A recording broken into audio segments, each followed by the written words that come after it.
All right. I'm going to do again another example on case 2 of the integrals that is needed to be solved using trigonometric substitutions. So I will start with example 4, which says that we integrate 1 over 9 plus x squared, and the whole thing is squared and a dx. So when we know clearly that because of 9 plus x squared, we know that we know that this is actually case 2 because a square is actually 9. It means that a is 3. So our trigonometric substitution is going to be x equals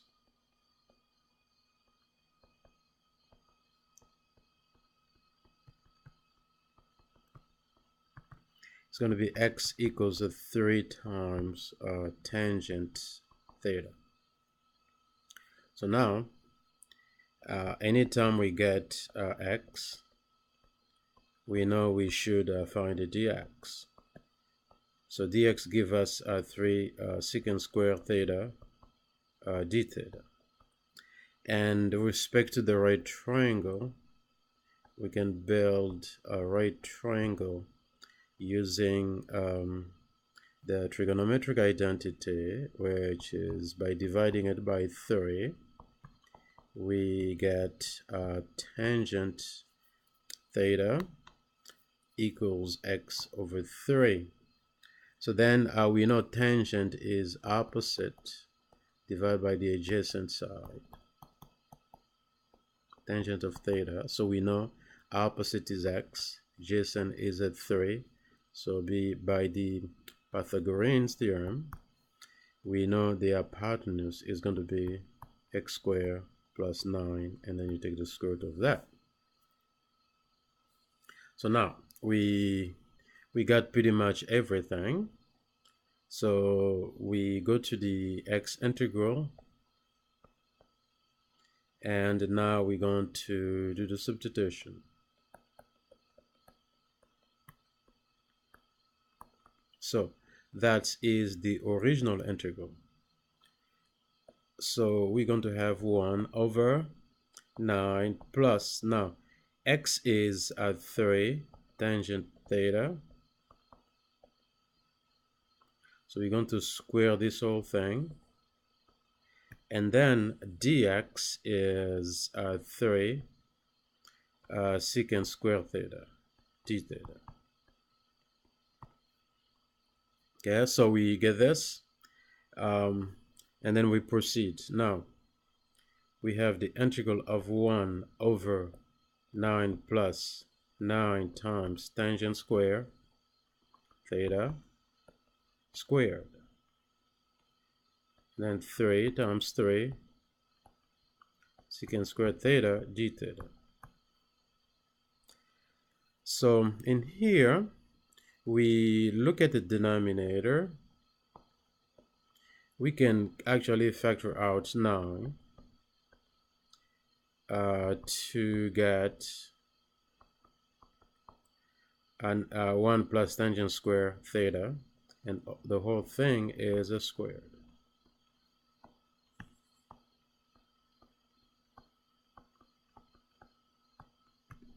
So, but we know that we use the fact that 1 plus tangent square theta equals secant square theta.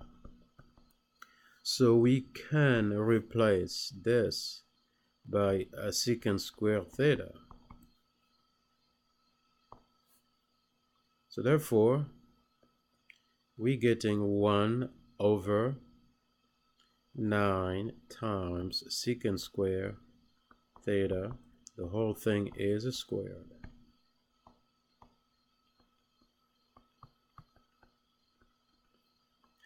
So then we're going to, again, we on a denominator.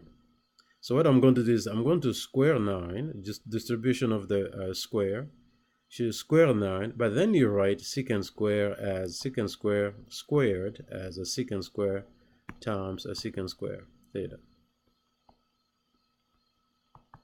Why? Because then I want to simplify.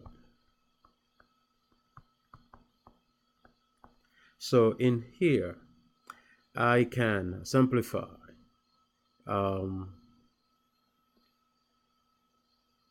So I can simplify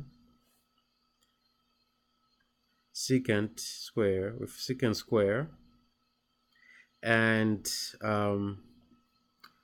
so then when I go to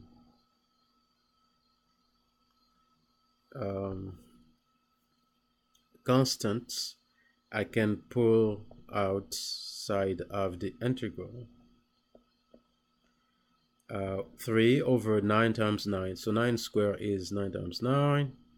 And then I'm going to have 1 over secant square theta d theta left. Now, I will go to here and basically simplify. So 3 by 3 is 1.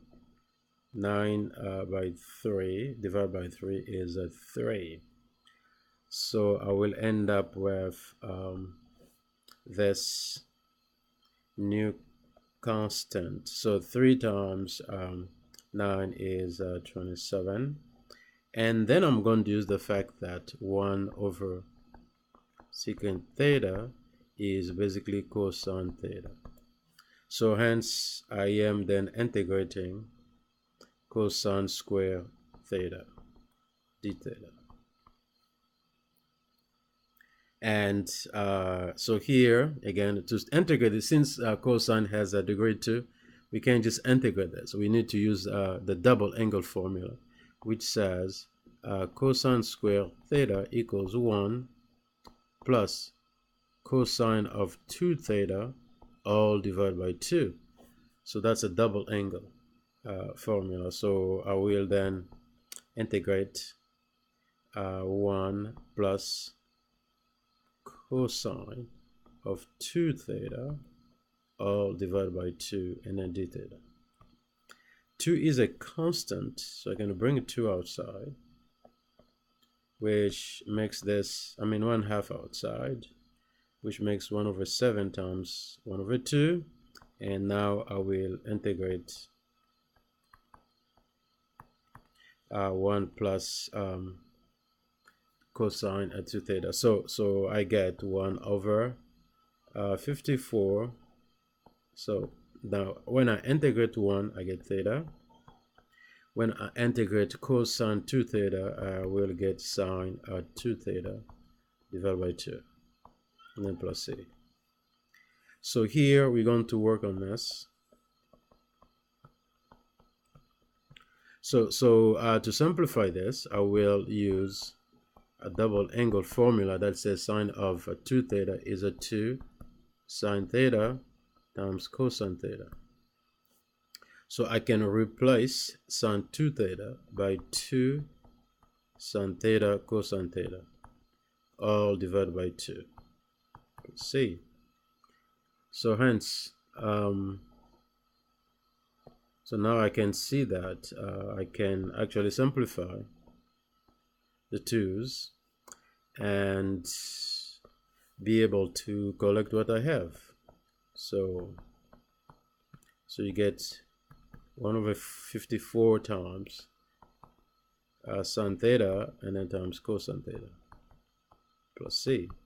So now I'm going to go back to my trigonometric substitution, which says that we have this triangle. So all I need to do is find sine and cosine from here. So from this trigonometric, from this right triangle, I will then find sine theta. So I know sine theta is going to be x over square root of x squared plus 9. And then cosine theta is going to be 3 over square root of x squared plus 9. So, respect to that, I get, so sine theta equals, and then cosine theta equals, go back to here. So sine theta is, again, x over a square root of x squared plus 9. So it's x over square root of x squared plus 9. And then from, again, going back to that right triangle, to find cosine theta, I get x over square root of x squared plus 9. So give me, give me 3 over x squared plus 9, square root of x squared plus 9. So I'm using these two into my answers. I'm going to get, then, so I'm missing something. Now, since the trigonometric substitution was 3 times tangent theta, then if I divide this by 3, I will get tangent theta, and then I will take the arctangent, to get my theta. So therefore, the answer is arctangent of x over 3, which is theta, plus x over x squared plus 9 square root, and then times, then cosine is at 3 over x squared plus 9, and then square root of that, and then plus c. Now we can see that this can be, we can play with this a little bit before we stop. So we multiply the numerators. The denominator, since they have the square root, when you multiply square root of x squared plus 9 times itself, you get x squared plus 9, and then plus c. So that gives us the answer that we were looking for. Thank you.